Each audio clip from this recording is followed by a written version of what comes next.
everyone, for this Taco Tip Tuesday, we're going to look at how to turn a video into a GIF. You can do this in Screencastify. So all you need to do is to have your video recorded and already trimmed and edited and ready to go. Once you've got it ready, if you look over on the right, you'll see a list of different options that you can do with your video. And if you scroll down to the bottom, you'll see where it says export video with a little down arrow. Click that. And then you'll see some additional options, including export GIF. So if you'll click that, it'll ask you the size of your GIF.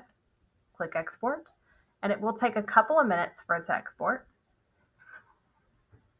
Now that it's ready, we can click download, and we'll be able to open it up. And we'll see our GIF. It is downloaded and saved to your computer.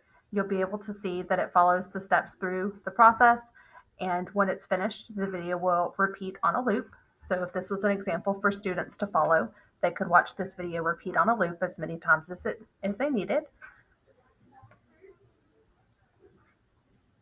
So you can see here as it finishes the step, then it's going to start the process all over again.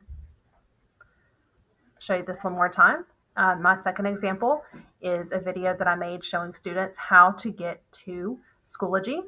So if they were at home and they were trying to access Schoology, they would follow this GIF, this example. So again, you're going to click over on the right, you're going to click export video and then export to GIF.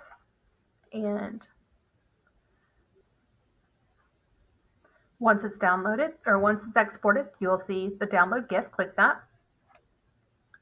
It downloads to your computer. So now the students can follow along with these steps, and they can watch these steps over and over again as many times as they need on a loop. Hope this helps, and as always, if you have any questions, let us know.